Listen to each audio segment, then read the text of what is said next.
podcast. If you tuned in to our live stream that we did, breaking down all the deals of the MLB trade deadline, thank you for attending. Thank you for watching. If you haven't yet and you're wondering how the trade deadline can impact your fantasy baseball team, go check that out over on our YouTube here at Fantasy Alarm. I'm Colby Conway at Colby R. Conway on Twitter and, on X. And with me here is Matt Selz at the Selzman on X, formerly known as Twitter. So, Matt, the dust has finally settled from the trade deadline. You and I are done updating the trade deadline tracker. You have broken down some of the prospects that I believe that were dealt, if I remember correctly, in this week's prospect report, which we'll talk about in a handful of minutes here. But how are you doing, my friend? I'm good. Is this like when Prince turned his name into a symbol? Is that what's happening with Twitter right now? Is that what? Because they also changed it from retweet to repost, which is kind of annoying. I did see that. Yeah, that's annoying. But I'm good. Still frustrated with some of the moves that did or didn't happen. Still sorting out some of the weirdness of the trade deadline. Still pissed at Ken Rosenthal for being a shill for owners, apparently. His latest one. Did you see his latest article, how there was no winners in the Eduardo Rodriguez situation? I think I saw a tweet talking about it.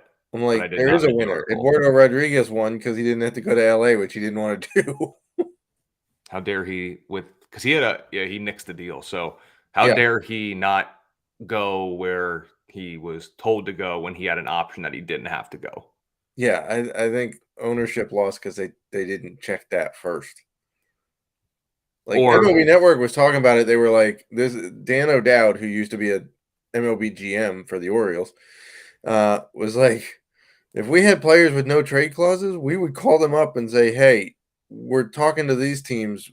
Are any of these a no-go? And if they said yeah, then we would switch gears and go to other teams. We wouldn't get this far down the road to have a deal in place and then have the player say, no, I don't want it. Because then you've wasted all your time and you don't have time to go back and talk to other teams and get him possibly dealt somewhere else. So I think the Tigers just continue to do things the backwards way. And instead of Eduardo Rodriguez, then the Dodgers ended up with Ryan Yarbrough as their lefty at the deadline that they got. So not a great door price. No, but I mean, at this point, we kind of better than nothing. The Dodgers to fix whoever they get, right? Except for Cody Bellinger, apparently. For sure with that one. So obviously we had the trade deadline. Like I said, go check out the live stream that we did on Tuesday right at the time where the trade deadline was over. And then, of course, we had all the trades that trickled in. Check out the live stream that we did. Check out the trade deadline tracker that we actually wrote up all the deals. So not only did we talk about them, but we wrote about them over at fantasyalarm.com. So make sure you check that out as well. But two storylines here, maybe a storyline, just like a quick talking point to mention here following the deadline. We talked a little bit about the Rays. They did bring in Aaron Savali because we had talked about all of the injuries that rotation has endured. And unfortunately, the biggest domino may yet to fall. So Shane McClanahan's actually, I believe they're on the road. They were in New York. He's leaving the team to go back to have the team doctor take a look at that left arm of his. I do believe they said forearm tightness is what they're originally. Is that what it was? Yeah, that's not great. So that's not good. He's going to get the team doctor's going to take a look at it. And when you look at that start, the results weren't great, obviously. And he's had a rough couple of outings just by McClanahan standards. By some, they're still pretty fairly good, but by his standards, not as well. But when you look last night, his velo was up across the board. So there's not, a lot of times we have that forearm tightness. You go look at the logs. Oh, his fastball is 3 miles an hour slower. Got it. You can sometimes tell there's those little telltale signs, but at least with McClanahan, at least last night, and we don't know how much this has been affecting him. Spin rates were down just a little bit, but nothing to kind of write home about. But the velo was up across the board. So, but you and I have talked about it. Pitcher and forearm in the same sentence. You have to be skeptical and you have to be worried right away. Yeah, especially with how many pitchers the Rays already have on the IL. Like we've talked about this a few times. Their IL rotation right now is probably top 3 in baseball. Mm-hmm.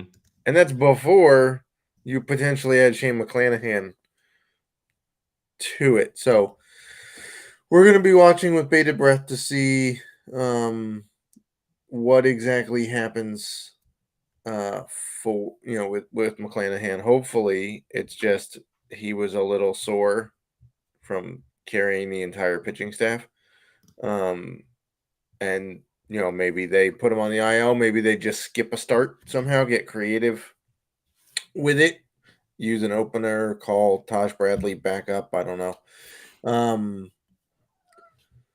So we'll see. I don't really want to speculate because, again, we've seen some guys get listed with forearm tightness this year, and then it turns out, hey, it's just like take some ibuprofen and chill for a bit. And then we've seen guys with forearm tightness that then go under the knife. So, by the way, yesterday evening, yesterday evening it was announced that Liam Hendricks is having Tommy John surgery.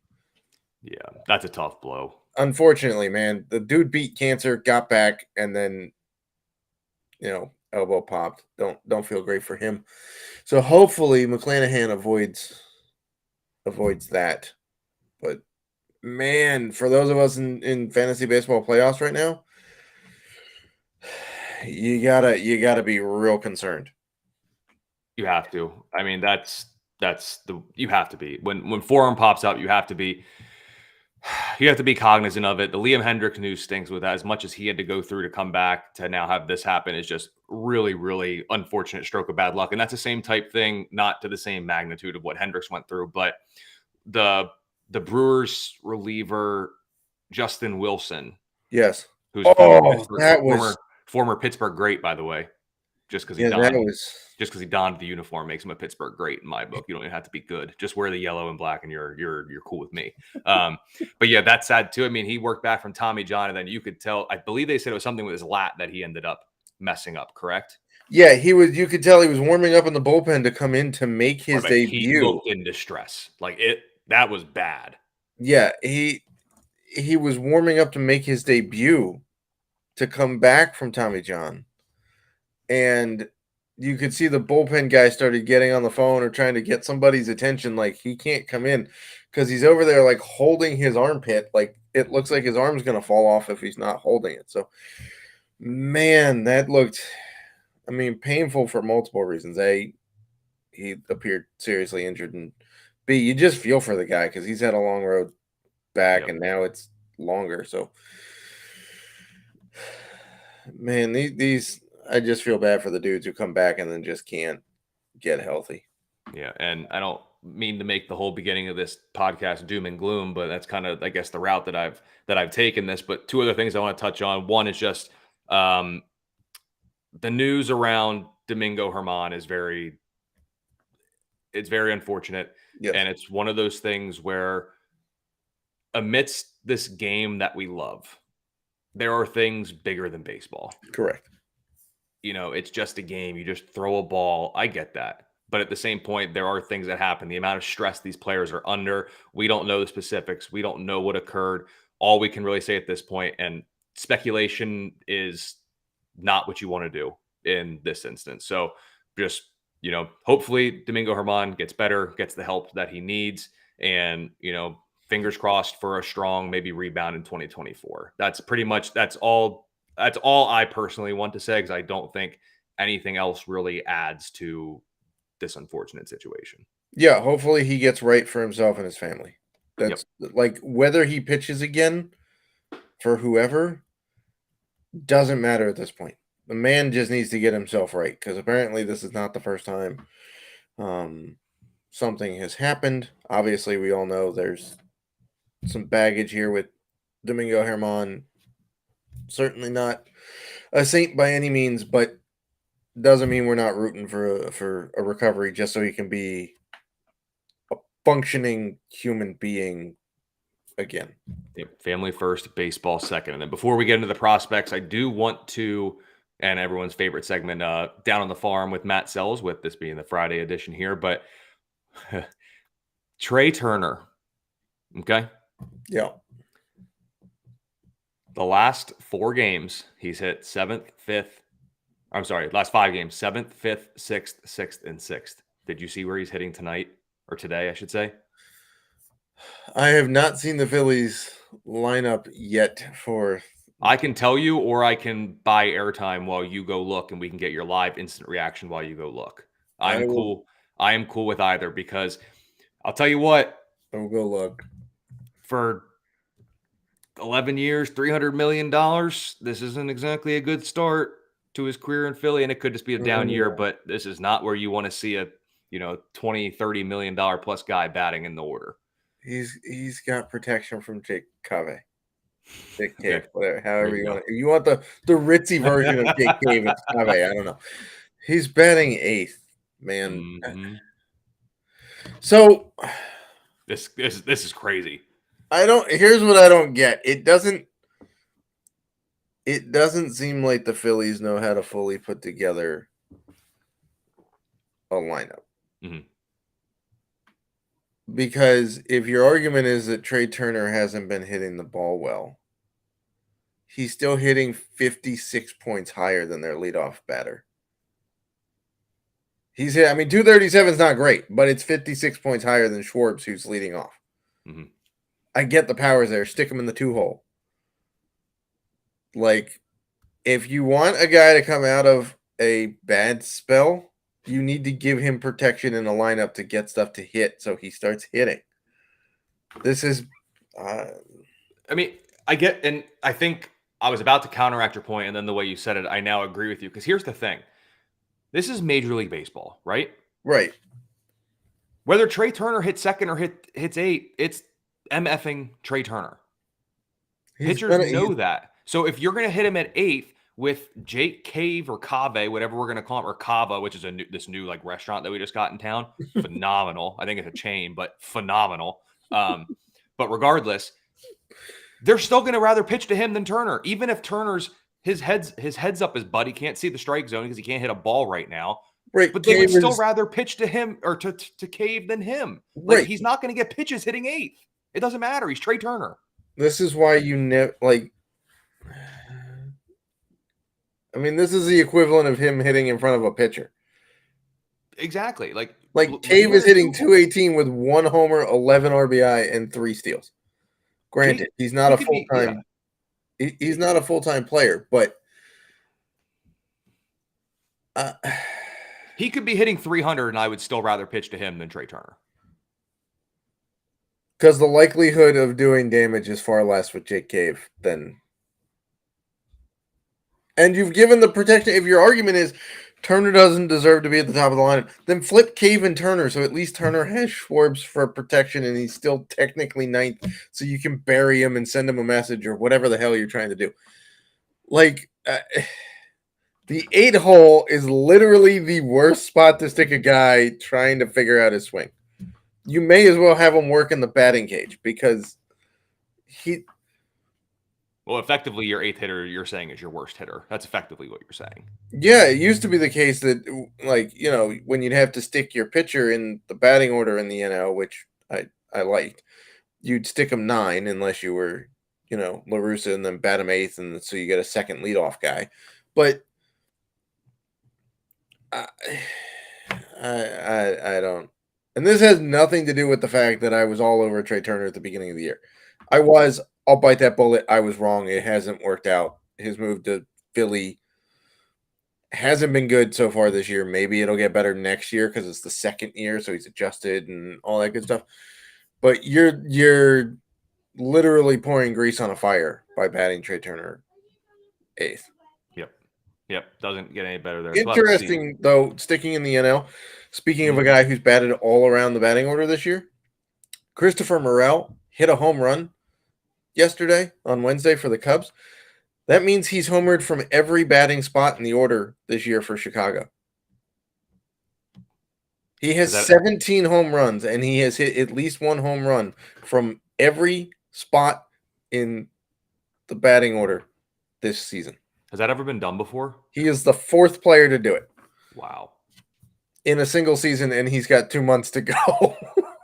Maybe he'll be the first to hit 2 in every spot. Yeah, I don't know. But speaking of a guy who's making use of being all over the order, it's Christopher Morel. Yep, absolutely. And Matt, it is time for Down on the Farm with Matt Selz here. Trade deadline fallout, this week's prospect report.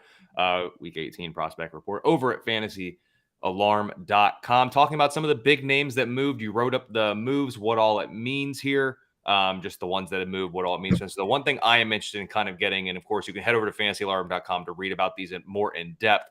But Matt, I really just want to know overall, we talked about winners and losers at the deadline, both players and teams. And now for these prospects, kind of talking the same type thing. In these moves, did these prospects, these players, did they win or lose? Maybe it's in terms of path to the majors maybe becomes a little bit more open or blocked. Maybe the system that they're going to has a better track record for player development, anything like that. So overall, if you think these prospects have won or lost, and we'll start with the big name here, who is potentially, maybe we'll see him next year, but Luis Angel Acuna, younger brother of Ronald Acuna Jr. Did this move to the Mets benefit him or maybe affect him a little bit more than we want to say? So there's two ways to look at it. One way to look at it is, well, he goes to a team that's now rebuilding and is less blocked, right? Because the Rangers have a bunch of dudes locked up for a while, right? Especially in the middle infield between Corey Seager, who's going to basically spend the rest of his career in Texas, I would assume, and Marcus Semien, who's probably close to that, right? And then the outfield is pretty well congested, and there's a couple of highly touted outfield prospects coming up for the Rangers too, like Evan Carter, Brock Porter, people like that. So one way to look at it is, well, he's in an organization where he's now the top prospect, and that's good, and they're willing to spend money to put people around him. Okay. The other way to look at it is he has the exact same path to the majors with the Mets as he did with the Rangers. Right? Who's locked in as shortstop for the Mets? Lindor. Oh, just a guy named Francisco Lindor, who they're not moving off shortstop. Jeff McNeil is locked in for like the next 4 years at second base, right? Theoretically, you can move McNeil to left field, open up second base, whatever. But they don't really have a guaranteed starting center fielder, right? So if your argument is that Luis Angel Acuna was going to have to move to center field to get playing time in Texas, it's probably the same thing in the Mets. Okay. As for development, I think the Rangers right now have a better history of developing players than the Mets, although it's a little tough because the new organization, the new regime under Steve Cohen, fine, but Billy Epler didn't exactly have the best history of developing people with the Angels, aside from Mike Trout, but that's God-given talent. That's nobody would have screwed that up, except for the 24 teams that passed him in the draft. So I don't think very much changes in terms of when he gets there. I think he's going to be exactly the same player. Ronald has said he's better, that Luis Angel is better than he was at that age, which I'm sure has Mets fans just super excited. I don't think anything really changes for Angel Acuna. And then sticking with the Mets in the return for ace Justin Verlander, they got Drew Gilbert. What about for a guy like him? I mean, he was a top 100 prospect with the Astros. Now he comes over to the Mets. I know you just talked a little bit about the Mets player development. So, I mean, I'm sure that kind of sticks with him. But what about for Gilbert? Does he stand to gain or stand to lose with this move from Houston to New York? I think it's probably about the same again, because if you look, there wasn't really anybody seriously blocking him in Houston for the long term, aside from Kyle Tucker, but that's one outfield spot, right? There's not really anybody. There's like one outfield spot theoretically locked up for the Mets. Like I would willing to either Nimmo or Marte is staying. One of the two of them, when their contract is done, isn't, coming back, not re-signing, whatever. So there's really only one outfield spot that's blocked. And I think it'd be fine. As for the guy who also got traded from Houston in Ryan Clifford, I think they actually move him to first base. I think that opens his spot. I don't think Vientos has a future as anything other than a utility bat or a DH guy. For the Mets, there's rumors that the Mets are going to trade the polar bear, Pete Alonso, over the offseason because he's a free agent after 2024. And that might open room for Clifford at first base, who's been playing left field and first base. So that might change things for Clifford, but for Gilbert, it's not going to change anything. He'll be a starting shortstop for the Mets, or starting outfielder rather for the Mets. And then when you look at the Guardians, obviously they shipped off Aaron Savale and they moved off of Josh Bell and returned two notable hitters that they got talked about. Actually, both of these deals a little bit on the live stream, which again, go check it out on YouTube. Kyle Manzardo and Khalil Watson. The stigma is that Cleveland develops pitchers very well, but it's not like they are devoid of developing offensive talent as well. So, what do you think about the paths and the development track record here for Manzardo and Watson in Cleveland? So this is an interesting one because yes, Cleveland is at this point way more known for developing arms than bats. Sure, they have Jose Ramirez, but again, I'm pretty sure that guy's talent would have won out no matter where he was playing. And several of their starters on this roster were developed by other teams, right? Stephen Kwan was a homegrown guy, but again, the biggest thing with Cleveland, I feel like that happens with the hitters is the power somehow disappears. Like they make a lot of contact, but if you look at guys from when they were drafted or signed by Cleveland and what they were expected to do in the power department, and then what they're now doing in the power department, it goes down. Like Nolan Jones, for example, right? He was supposed to be a pretty nice power bat who was kind of an average hitter. Didn't happen in Cleveland. The power was completely gone. Now, it's a little hard to give him credit for being a power guy in Coors, but whatever. The power seems to be back for him now that he has left. So we'll have to see. For Khalil Watson, it's probably great because contact is what that dude struggles with. Like he's got a 28% strikeout rate at A-ball right now, and that's a career best. Not ideal. The power and speed are still there. The contact, not great. Kyle Manzardo, we'll see. You want the power to stay because he's a first base only, DH only guy, so you need the power. But we'll see what happens. Those two are interesting to watch because they do have a good track record of development, but it's more for contact rather than power.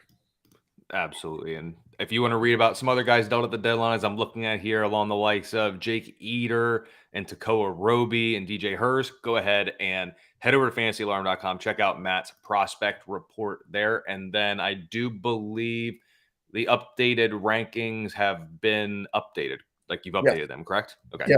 I didn't just switch team names next to the dudes. There's other people that have graduated. One guy I can't fully figure out why or how he graduated, but he has. Jonathan. I don't know. I spent like an hour trying to figure out how the guy graduated because he doesn't fit any of the traditional metrics, but he's not on anybody's list anymore, which suggests that he's graduated. So, I have shifted dudes around. Team rankings have swapped. The Mets went from 23rd in the last rankings to 10th in the new rankings. So yeah, there's a lot to go check out there in the realm of prospects.